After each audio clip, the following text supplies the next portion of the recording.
Amen. Isa mapagpalang umaga po sa bawat isa. Yan, good morning po. Pwede po bang pakitingnan po ang ating katabi at sabihin natin maganda at gwapo ka pa sa umagang ito. Yan. Grabe, napakasaya po talagang magpuri sa Panginoon. Amen. At naniniwala po ako, habang po tayo ay nagpupuri sa Panginoon, naniniwala po ako at nararamdaman ko po na ang Panginoon ay nandito. Amen po ba? At alam ko po, ang bawat isa ay excited po na makinig at mag-aral po ng salita ng ating Panginoon.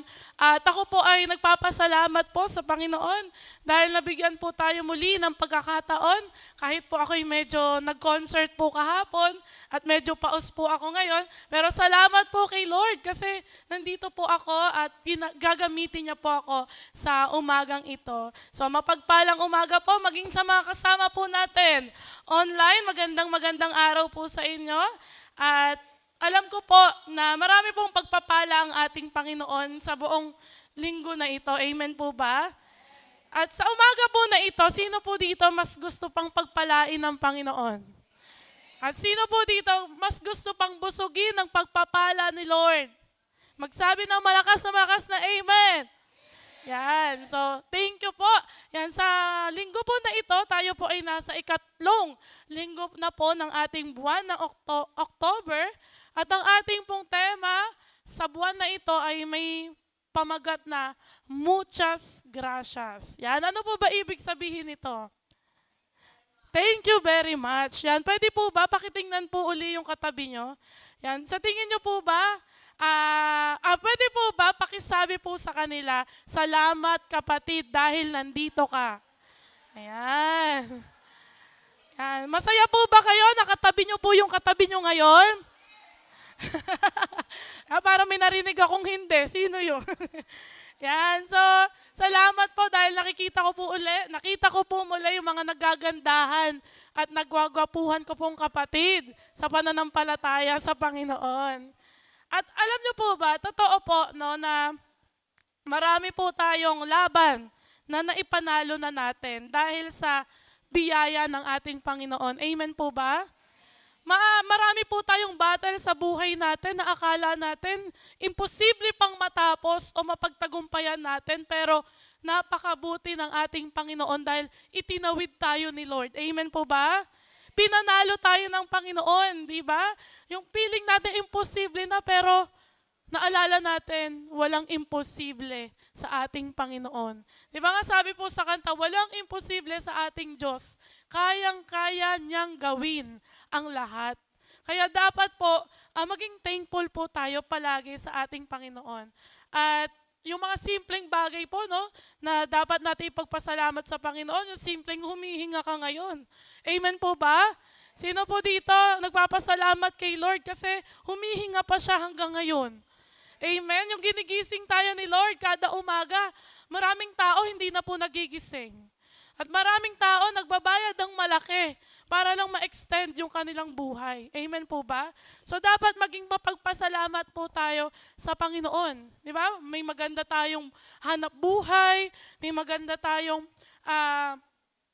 may pagkain tayo sa araw-araw, hindi nagkukulang ang Panginoon sa araw-araw. At higit sa lahat, no, yung pinagpapasalamat po natin sa Panginoon, yung kasiguraduhan na kapag kinuha tayo ni Lord anytime, meron po tayong salvation mula sa Kanya. Amen po? Sino po dito naniniwala na pag kinuha siya ni Lord, 100%, may salvation siya mula sa Panginoon? Magsabi ng malakas na Amen! Amen! Yan. So, ngayon po, ngayong marami po tayong dapat ipagpasalamat sa Panginoon. Paano po ba natin dapat i-express ang ating appreciation sa Kanya? Yan, sa kabila ng mga kamangha-manghang bagay na ginawa po sa atin ng ating Panginoon. So we have different ways or expressions to show our appreciation sa ating Panginoon. Amen po ba? At yun po yung pag-aaralan po natin ngayong umaga na ito. So ngayong araw na to, you will learn how to give thanks to God properly for your victory.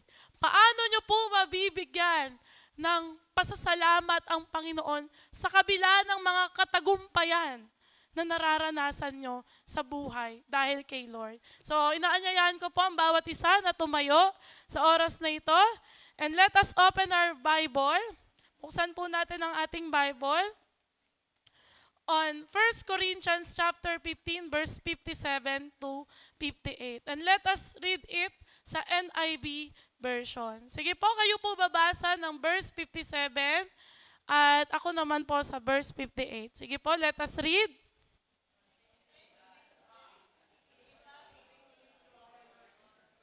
Therefore, my dear brothers and sisters, stand firm, let nothing move you. Always give yourselves fully to the work of the Lord because you know that your labor in the Lord is not in vain. Salamat po sa pagkabasa ng salita ng ating Panginoon. Tayo po ay sumandaling yumuko at manalangin. Hallelujah, Panginoon, kami po ay nagpupurit, nagpapasalamat sa inyo sa isang pambihirang pagkakataon na ito, Lord, na binigay niyo po sa amin, Panginoon, para kami po ay magbalik ng papuri at pasalamat sa iyo, mag-aral, Panginoon, ng iyong salita. And Lord, we humble ourselves before you, Panginoon. Kami po ay nagpapakumbaba, Panginoon. At sa oras na ito, hinihiling po namin, Panginoon, na kausapin mo po kami. Lord, buksan mo po ang aming mga puso, ang aming isipan, Panginoon, at turuan niyo po kami, Panginoon, ng mga bagay na dapat naming gawin, Lord God. At hinihiling po namin ang iyong banal na presensya, ang patuloy na sumaamin, Panginoon, mga nandito, Lord God, sa aming simbahan, maging sa mga kapatid naming nanonood online, Lord God. Kumilos ka, Panginoon, at iparanas mo ang iyong banal na presensya at pagsama, Panginoon. Lord, itago niyo po ako sa inyong likuran, at ikaw lamang po ang siyang maitaas, Panginoon. Maraming salamat po sa pangalan ni Jesus. Ang lahat ay magsabi ng Amen. Yan pa. Makakaupo na po tayo. So, sabi ko nga po, isa po sa napakagandang regalo na binigay sa atin ng Panginoon, bukod pa po doon sa mga blessing na natatanggap natin araw-araw, is yung salvation po na binigay sa atin ng Panginoon. And once we accept Jesus as Lord and Savior ng buhay natin, automatically, we receive it, yung salvation na sinasabi ko. And once na na-receive po natin yon, we have the victory of life because of Jesus. Lahat ng laban ay maipapanalo natin because of Jesus. Lahat ng pagsubok na pinagdadaanan nyo ngayon, may papanalo nyo yan dahil sa Panginoong Jesus. 2,000 years ago, napako siya para lang maipanalo ang buhay natin. Amen po ba? So now, and if we receive the gift and love of God, simply, we must give thanks. Sabihin nga po natin, we must give thanks. Now, let us identify how do we properly give thanks to God. Paano po ba natin ibabalik kay Lord yung matindi at pinakamataas na appreciation dahil sa kamanghamanghang mga bagay na ginawa niya po sa atin. Yan. According to John F. Kennedy, minsan sinabi niya po to, ang sabi niya, as we express our gratitude, we must never forget that the highest appreciation is not the utter words, but to live by them. Ano po ibig sabihin nito?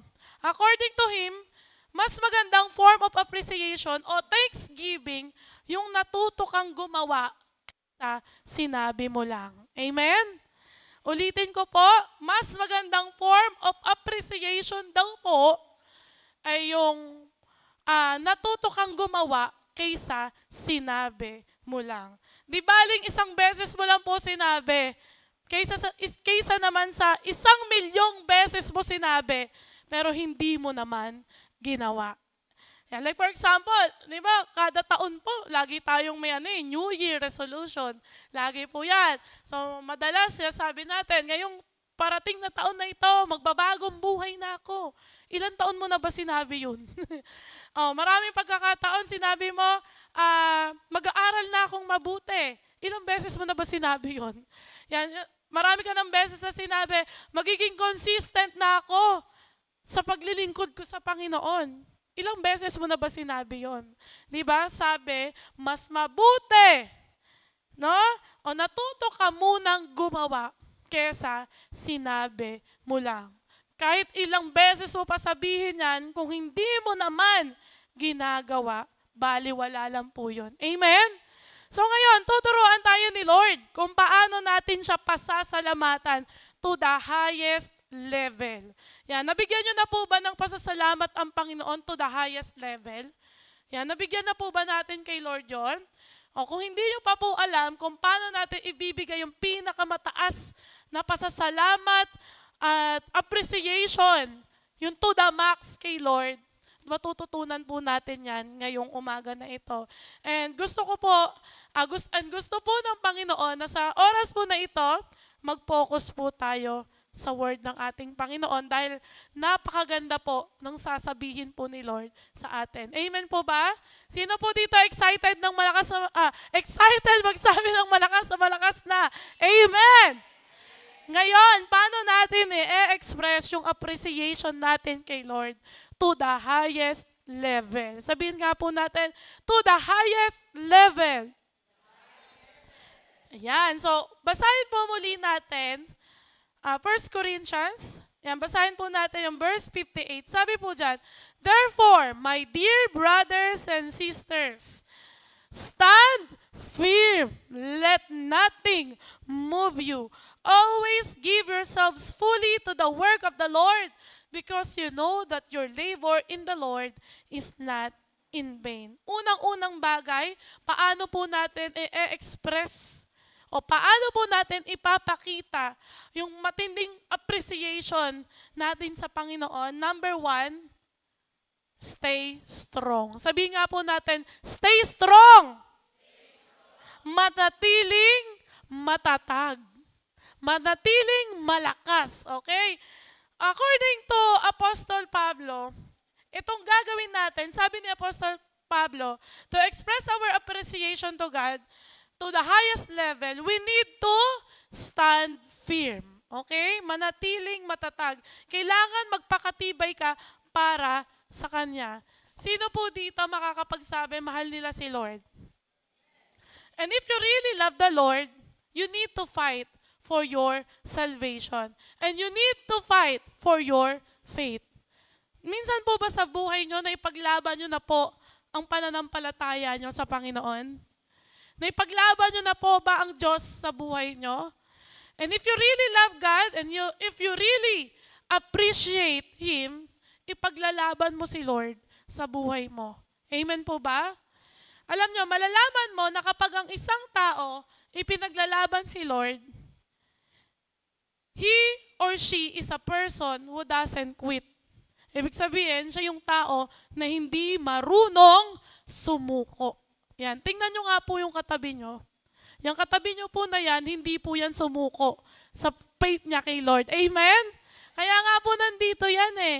Kasi pinaglalaban niya yung faith niya kay Lord. Amen po ba?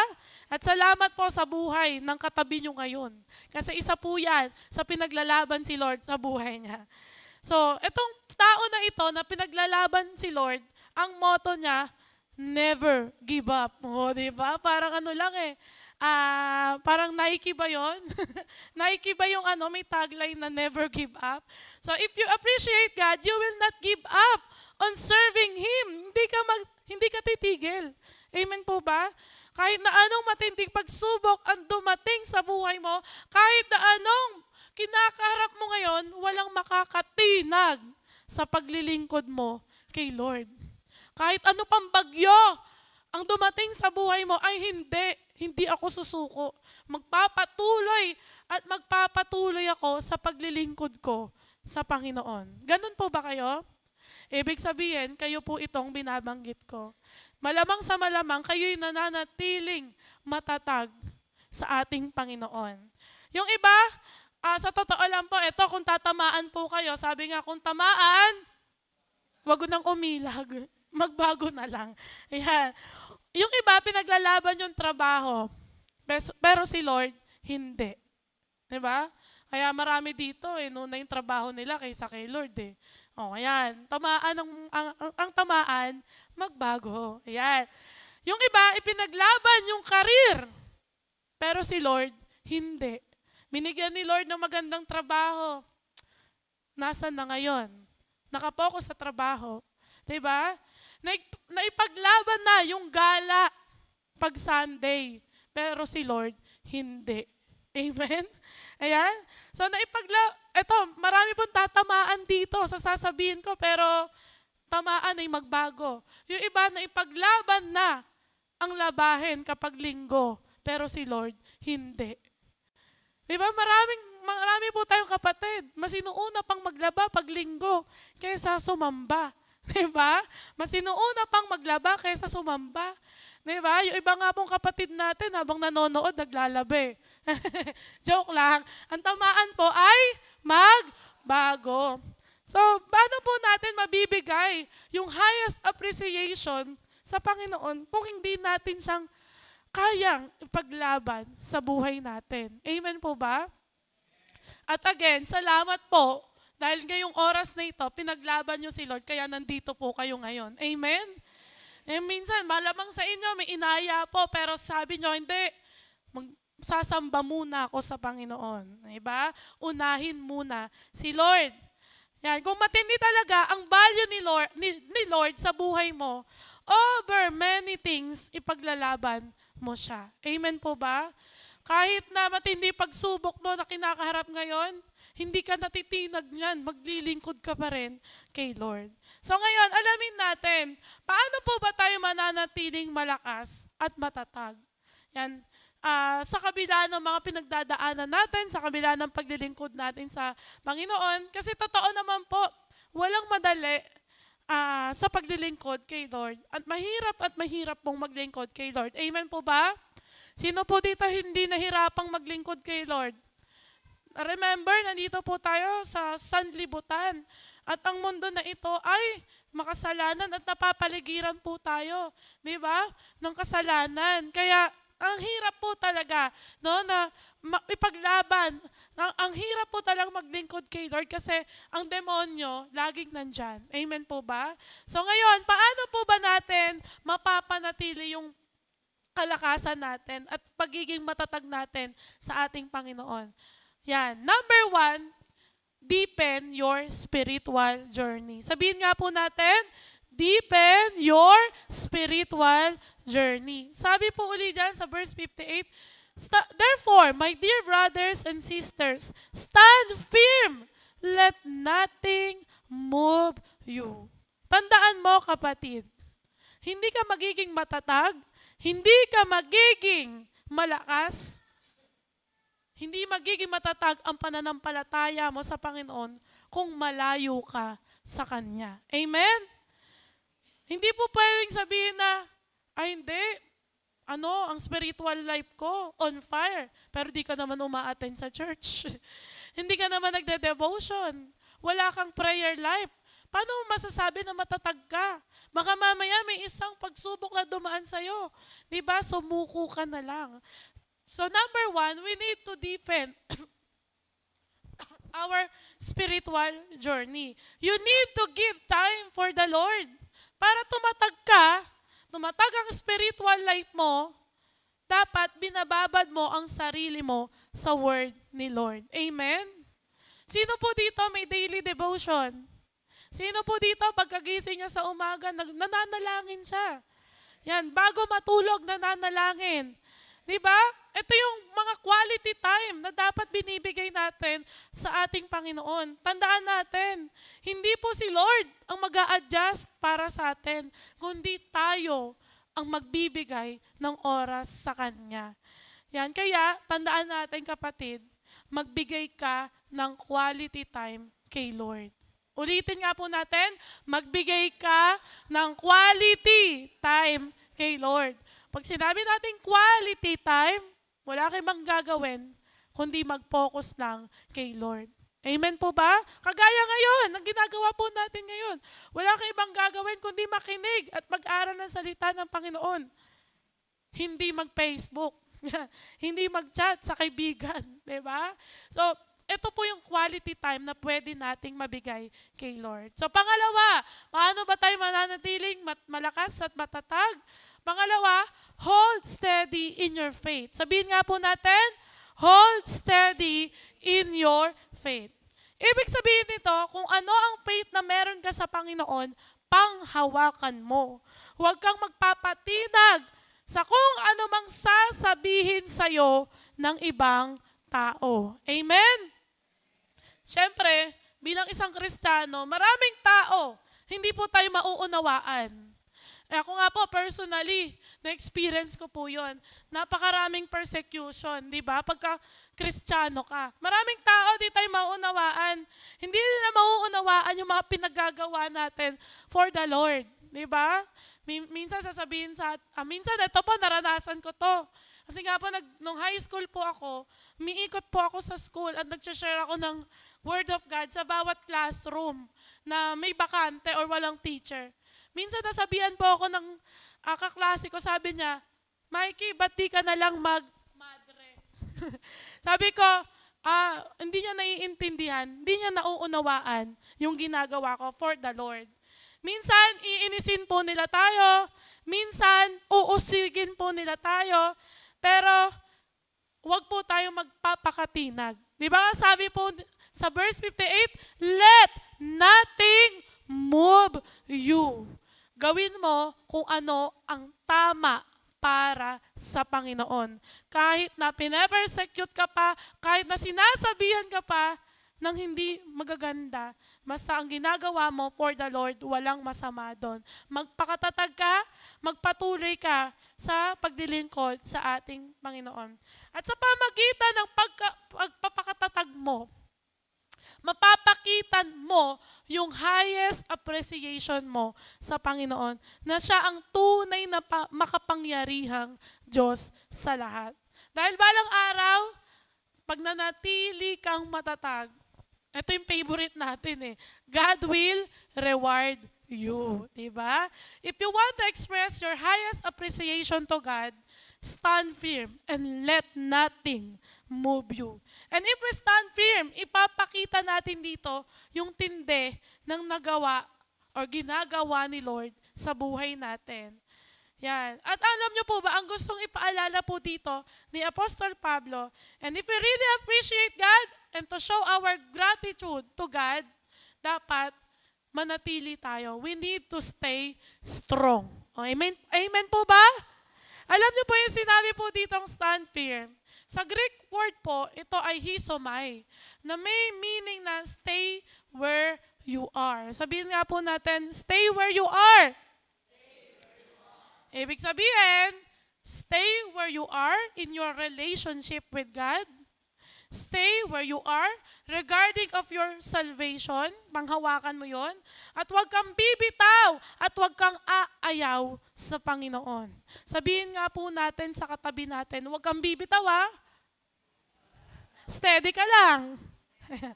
Yan, sinasabi sa atin ng Bible, if you really appreciate God, sit down. Stay where you are.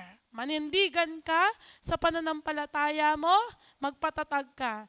Remember this, thanksgiving is not a mere emotion but more on disposition.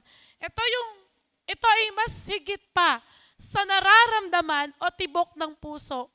Ito ay ginagawa, hindi lamang iniisip. Bakit?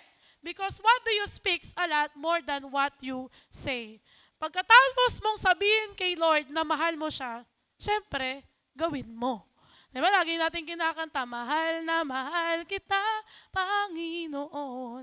Ang tanong, ginagawa mo ba yung pag-ibig mo kay Lord?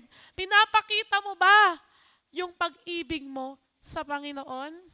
When the Bible says, let nothing, it literally means let nothing. It means don't let your challenges or problems move you. Dapat wag mong hayaan na yung mga problema mo ay magpatumba sa'yo. Kundi yung mga problema mo ang magpatatag sa'yo. Amen? Ayan, ito madalas ko po ito sabihin Pero isa po siguro sa hinahangaan ko pong tao when it comes to faith. Walang iba kundi yung lola ko yung nakaupo dyan sa unahan. Yan. Lagi ko po itong binabanggit sa youth. Yan. Kasi napakaganda po ng testimony niya. Ang lola ko po ay cancer survivor. Isipin nyo po, 78 na po siya ngayon. Pero dahil sa kabutihan ni Lord sa buhay niya, nandito po siya ngayon, cancer-free. At malakas pa. Active pa nga po sa Facebook. Yan, alam niyo po bakit ko po siya hinahangaan dahil sa pananampalataya niya. Naalala ko po kasi, nung panahon po na nagkaroon siya ng cancer or na-diagnose siya with cancer, umiiyak po siya noon. Uso pa po yung Skype noon eh. Skype pa po yun eh. Wala pang messenger call, wala pang Google Meet, wala pang Zoom noon. Skype lang po kami magkausap. At sabi niya, yun nga po, meron siyang cancer, may breast cancer siya. Pero umiiyak po yung lola ko. Umiiyak din ako kasi umiiyak lola ko eh. Pero alam niyo, sabi niya, hindi ko po makakalimutan to eh. Kasi talagang pinangahawakan niya po yung faith niya kay Lord. Ang sabi niya, umiiyak ako dahil hindi may sakit ako. Umiiyak ako dahil alam ko na itong pagsubok na binigay ni Lord, malalagpasan ko. At balang araw, magiging testimony ko to. Kaya po nandito yung lola ko. Palakpakan po natin si Lord.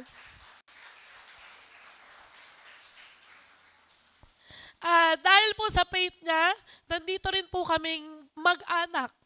Hindi po kami madadala kay Lord kung wala po yung lola ko. Siya po yung nag-introduce po sa amin kay Lord. At ito po yung isa sa pinakamagandang testimony na pinangahawakan po natin yung faith natin kay Lord. Kapag natuto po tayong panghawakan ang pananampalataya po natin sa Panginoon, natuto po tayong magpakatatag sa pananampalataya po natin sa Panginoon, maniwala po kayo, marami po kayong laban na may papanalo. Amen po ba? Hindi ko man po alam kung ano po yung mga laban nyo po ngayon, pero naniniwala po ako na kapag pinanghawakan nyo po at nanatili po kayong matatag sa Panginoon, mapagtatagumpayan nyo po yan. Amen? So, wag mong hayaang yung problema mo ang maglayo sa Panginoon. Kung tayo ay tunay na mananampalataya ni Kristo, ang problema ay hindi naglalayo sa atin, pagkus ito ang naglalapit sa atin kay Kristo. Kaya lalong magpakatatag at lalo po nating panghawakan ang salita ng ating Panginoon. Maraming tao nagkaroon ng problema, pero nalayo kay Lord. Bakit po kaya? Because they don't have the attitude of gratitude. Hindi marunong magpasalamat. Di ba? Hindi po sila marunong magpasalamat. Pero kung ikaw ay may Jesus sa puso mo at marunong kang magpasalamat, maniwala ka na yung problema mo ang maglalapit sa'yo papunta sa Panginoon. Amen? Kaya don't let your persecutors put your faith down. Manindigan ka lang and let nothing move you. Huwag mong hayaan na yung maraming bagay ay humadlang sa paglilingkod mo sa Panginoon. Huwag mong hayaan na mas unahin mo pa yung ibang bagay kaysa kay Lord. Kapag kay Lord, dapat kay Lord lang. Amen po ba? Sabi po sa Proverbs chapter 24, verse 10, sabi dito, if you falter in a time of trouble, how small is your strength? Kung madali ka daw madurog at bumagsak sa pagsubok, mahina ka. If you really value the love and the gift of God to you, and if you have gratitude, you will fail, but you will never fall into pieces. Amen? May pagkakataon sa buhay natin na may pagkakataon sa buhay natin na daraan talaga tayo sa matinding pagsubok. Amen po ba? And maybe some of you na-experience nyo na po yun, yung pinaka-matinding pagsubok o yung pinaka-down moment ng buhay nyo. Pero salamat sa Panginoon dahil nakakatayo kayo, nandito kayo because maybe meron kang attitude of gratitude. Amen po ba? Di ba? Kapag marunong ka magpasalamat, patatatagin ka po nito. Masasaktan ka lang pero hindi ka madudurog. Amen po ba? Kaya wag mong hayaang madurog ka ng pagsubok na meron ka ngayon. Again, those who really take the Lord will continue to stay strong for the Lord. Pasalamatan mo ang Panginoon sa pagiging matibay mo dahil mabuti si Lord sa buhay mo. Amen? Una po, ano po ba yung una natin? Ang una po, yan, paano po ba natin? How do we properly give thanks God? Number 1, manatiling matatag, malakas, stay strong. Pangalawa po, again, sabi po sa verse 58, therefore, my dear brothers and sisters, stand firm, let nothing move you. Always give yourselves fully to the work of the Lord, because you know that your labor in the Lord is not in vain. Pangalawa, serve fully. Sabihin nga po natin, serve fully.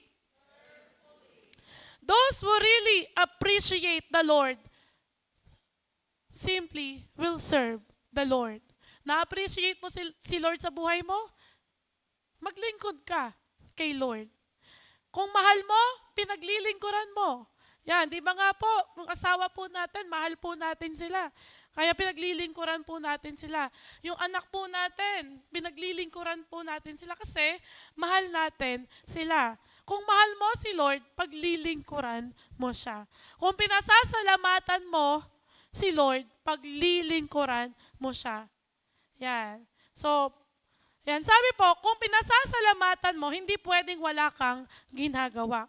Kapag naglilingkod ka kay Lord, dapat hindi issue sa'yo. Kung nagpapasalamat ka kay Lord, dapat hindi issue sa'yo ang paglilingkod. Yan, para hindi ka nahihirapan, di ba minsan nahihirapan po tayo sa paglilingkod po natin sa Panginoon? Yan, itulak mo lalo yung sarili mo kay Lord. Give yourselves fully sa Panginoon. Alam niyo po ba, yung sinabi po ditong work, sa Greek word, ito po ay tinatawag na kopos, na ang ibig sabihin ay labor.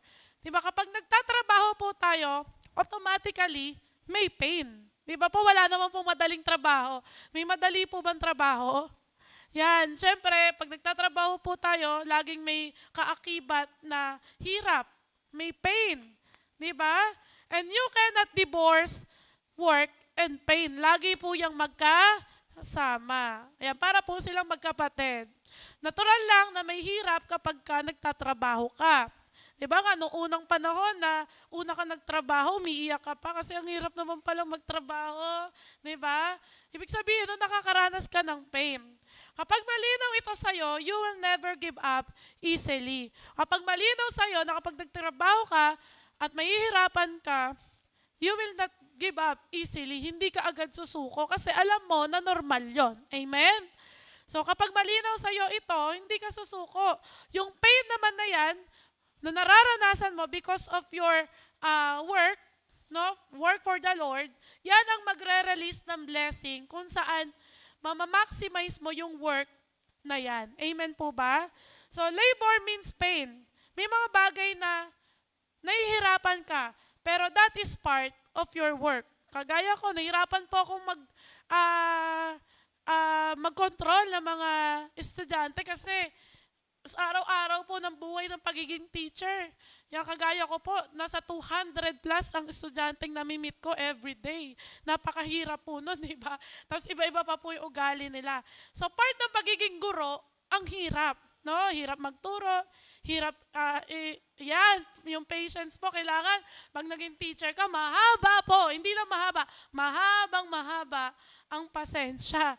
Di ba? Yun po ay patunay na may pain talaga. Di ba po? At sa lahat naman po ng trabaho, di ba, may pain tayong nararanasan. Yan, so, it is normal, di ba? Maraming tao gusto magtrabaho, pero ayaw mapagod. May ganun po ba? Gusto magtrabaho pero ayaw mapagod. Yan, maraming tao, maraming kabataan, gusto makakuha ng magandang trabaho in the future, gustong graduate, pero ayaw namang mag-aral. Yan.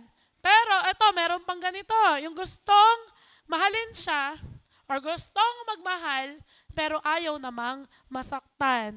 O sino po dito na in love na? Yan. Di ba po, pag na-inlove tayo, normal lang po na may pagkakataon na masasaktan tayo. Minsan, marereject tayo. Minsan, iniisip po natin na parang hindi na babalik yung love na binibigay ko sa kanya. Di ba? So, kasama sa pagmamahal, ang salitang sacrifice. Sabihin nga po natin, sacrifice. At kung mahal mo talaga si Lord, yan, kailangan mo ng sacrifice. Amen? Kasama sa pagmamahal ang sacrifice, yung nagmahal si Kristo, nagsakripisyo siya para sa'yo. Kaya, dapat ikaw mismo, matuto kang magsakripisyo for the Lord.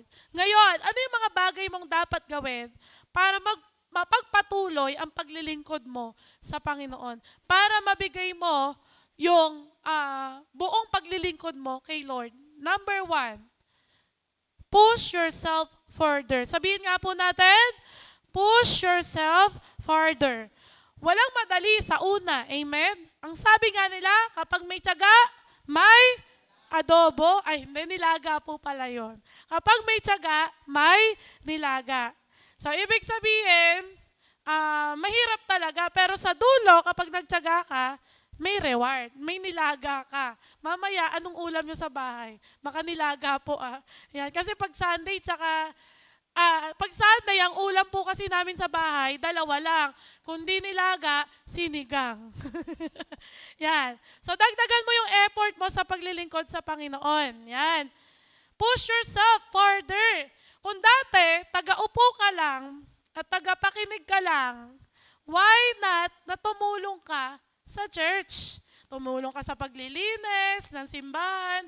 Why not? Mas palalimon mo pa yung spiritual life mo kay Lord sa pamamagitan ng pagpasok sa life group, pag-undergo ng discipleship journey, pag-undergo ng OHB. Yan, OHB na po tayo ngayon. Ang anak ng Diyos dapat hindi stagnant. Sabihin nga po natin, stagnant. Ulitin ko po, ang anak ng Diyos dapat hindi stagnant.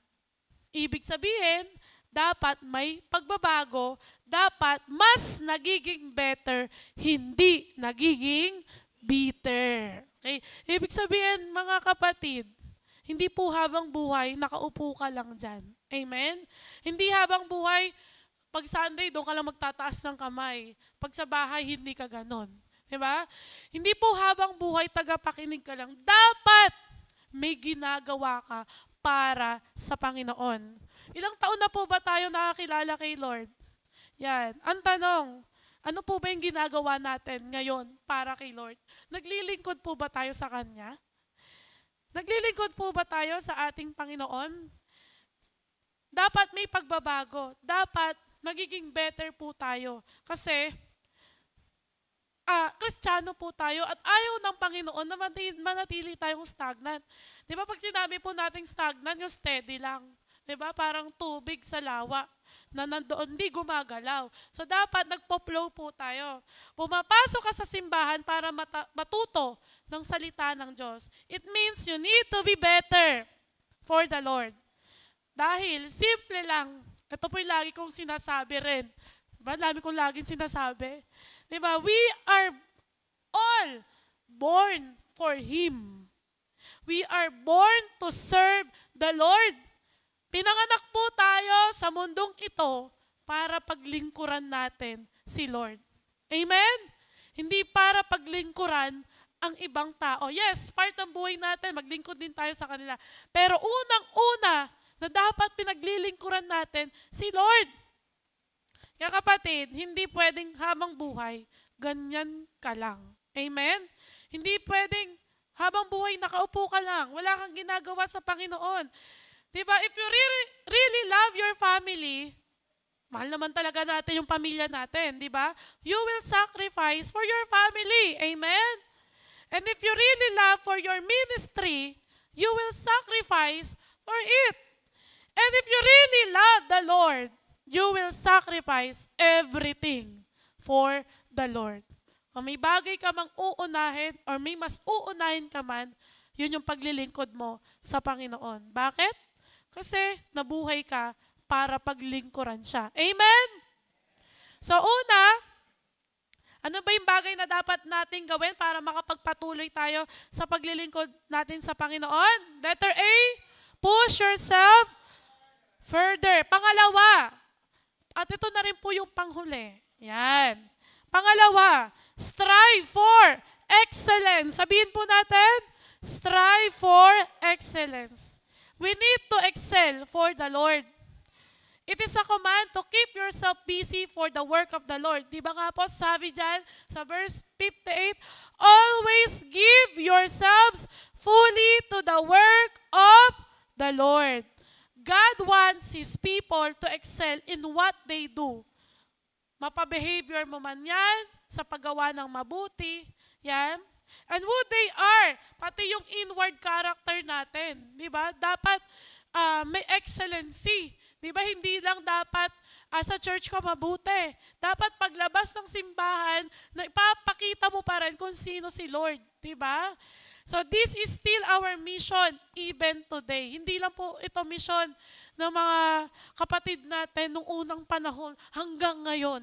Mission pa rin po natin ito. To strive for excellence. To always give ourselves fully to the work of the Lord. Dapat nagniningning si Lord sa buhay natin. Ang tanong, nagniningning nga po ba talaga si Lord sa buhay natin? Baka mamaya, laman tayo ng chismisan sa labas ng simbahan. Yan, baka mamaya, pag may chismis, nangunguna pa tayo, ano yun, ano yun? Diba? So, baka mamaya, laman tayo ng barangay. Baka mamaya, tayo pa yung number 1 na nababarangay. Baka mamaya, number 1 tayong nagkakos ng trouble sa lugar natin. Di ba? Paano natin mapapakita yung excellency? Paano natin mapagniningning si Lord sa buhay natin kung ang nakikita sa atin ng ibang tao ay pangit? Tingnan nga po natin yung katabi natin. Yan, nagniningning po ba yan? Nagniningning po ba si Lord sa buhay niyan? Nakikita niyo po ba si Lord sa buhay niya? May halo po ba?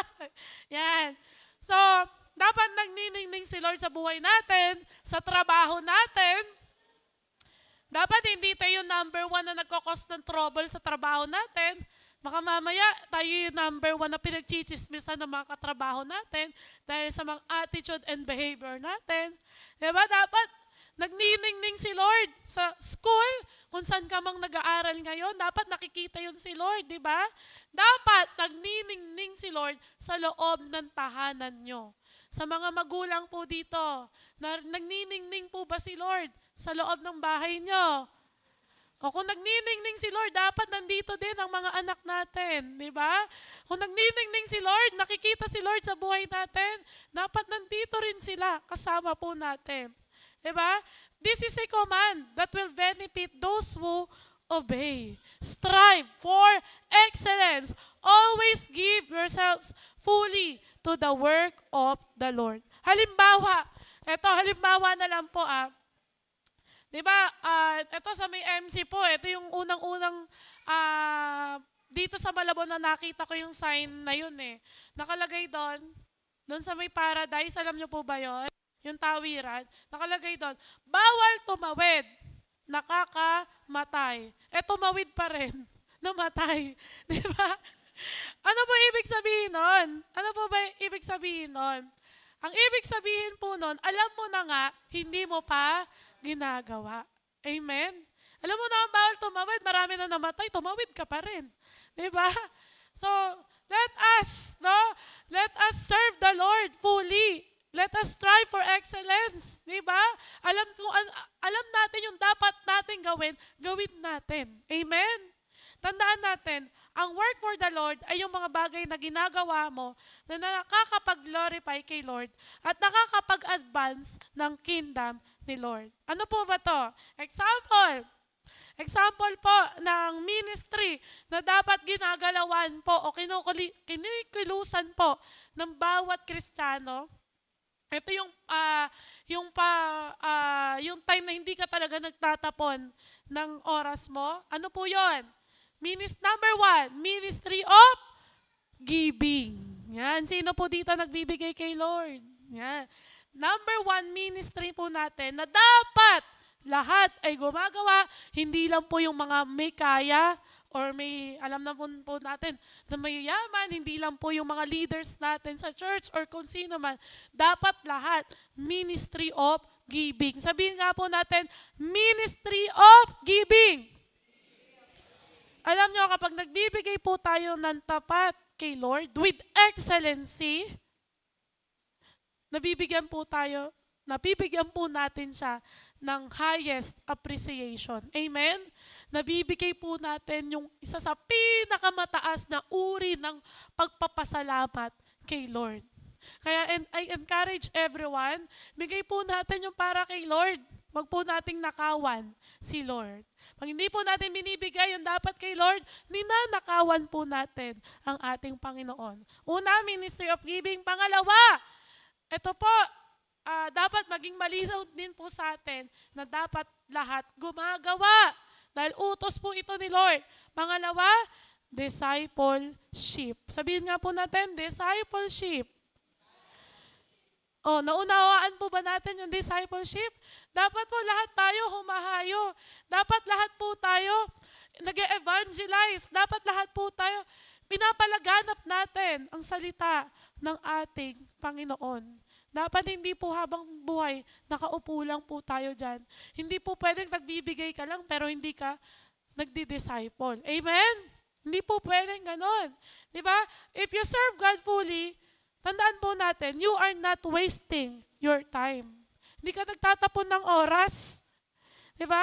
Hindi ka nagtatapon ng oras kapag binigay mo ito kay Lord. If you serve God the fullest, you will get the best of best reward that you can ever receive. Yan. Ulitin ko po. If you serve God to the fullest with excellency, yan, ano po? You will get the best of best reward that you can ever receive. Basahin po ulit natin yung verse 58. Dito na rin po ako magtatapos. Sabi po dyan, sa dulong part, therefore, my dear brothers and sisters, stand firm. Let nothing move you. Always give yourselves fully to the work of the Lord. Because you know that your labor in the Lord is not in vain. Amen? Walang nasasayang na oras o panahon kung nilalaan mo ito para sa Panginoon. May pagpapala sa mga taong naglilingkod ng tapat sa Panginoon. Amen? Amen po ba? Yes, sa buhay po natin, nakakaramdam po tayo ng pagod. At normal lang naman po yun na mapagod po tayo. Kasi, dinesign tayo ng Panginoon na minsan mahina. Bakit? For us to depend on Him. Na magtiwala tayo sa Kanya, na hindi natin kaya kung wala siya sa buhay natin. Amen?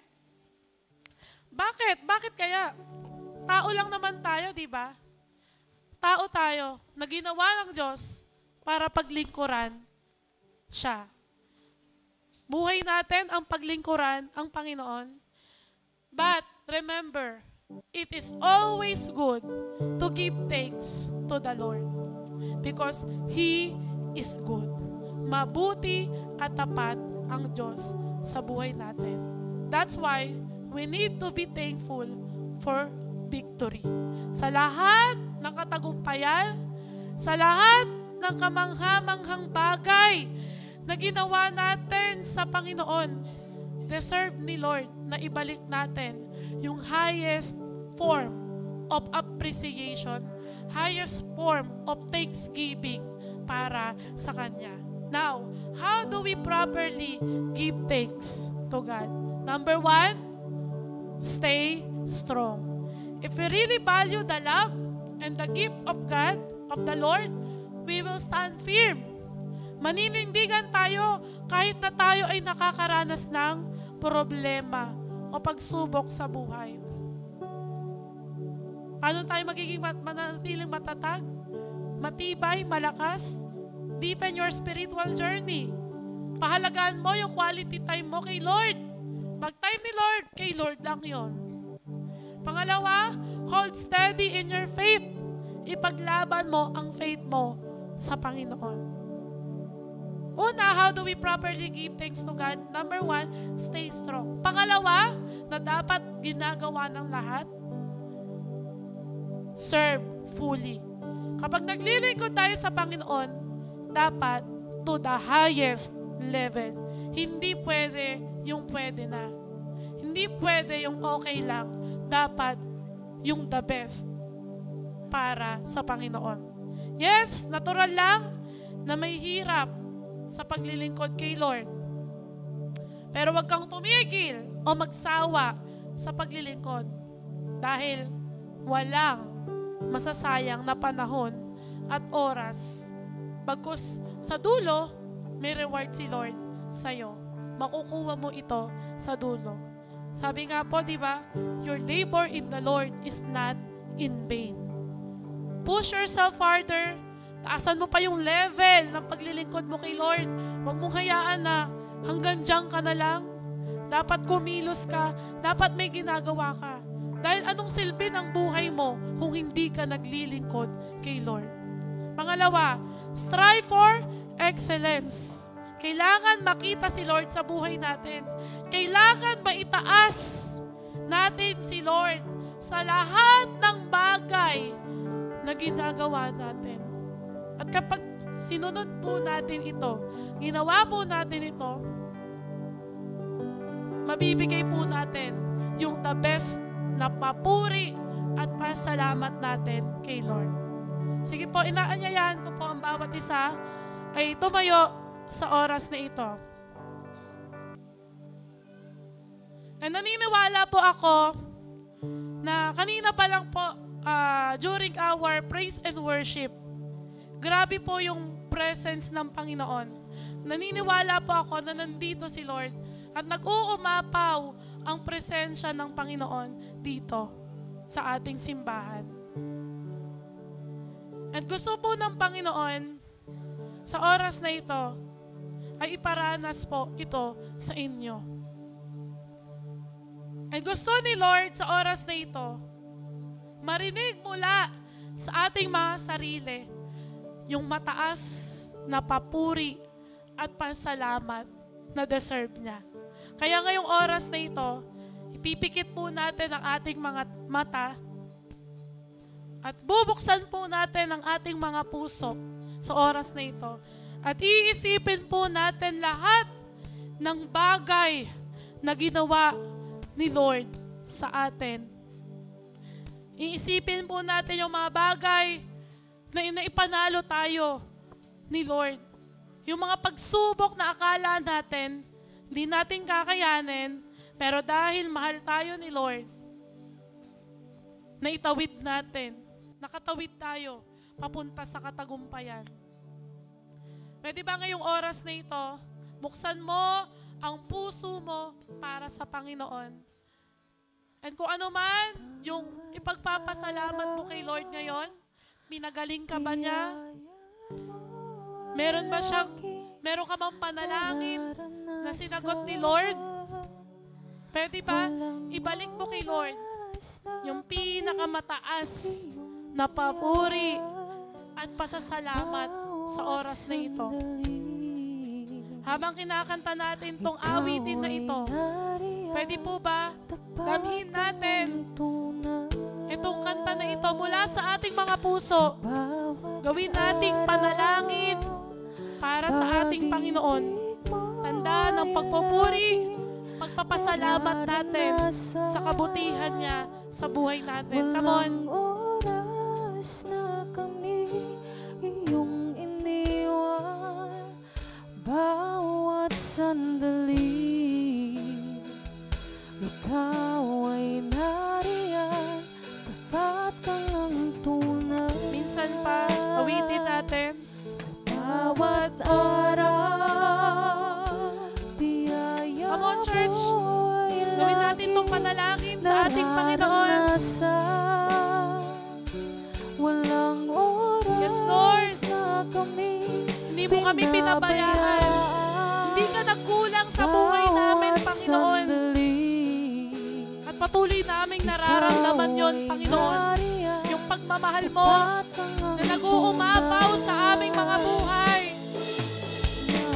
Yes, Lord. Kaya, Lord, tanggapin mo po na nagkakaisang mga puso, na nagkakaisang mga tinig, Panginoon, na ibinabalik sa'yo ang pinakamataas na papuri at pasalamat, Panginoon. Walang hanggang papuri sa'yo'y alay. Walang hanggang pasasalamat sa'yo'y bibigay.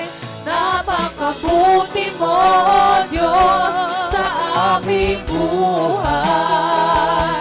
Mula noon hanggang ngayon, di ka nagbabago. Walang hanggang papuri sa'yo'y alay. Walang hanggang pasasalamat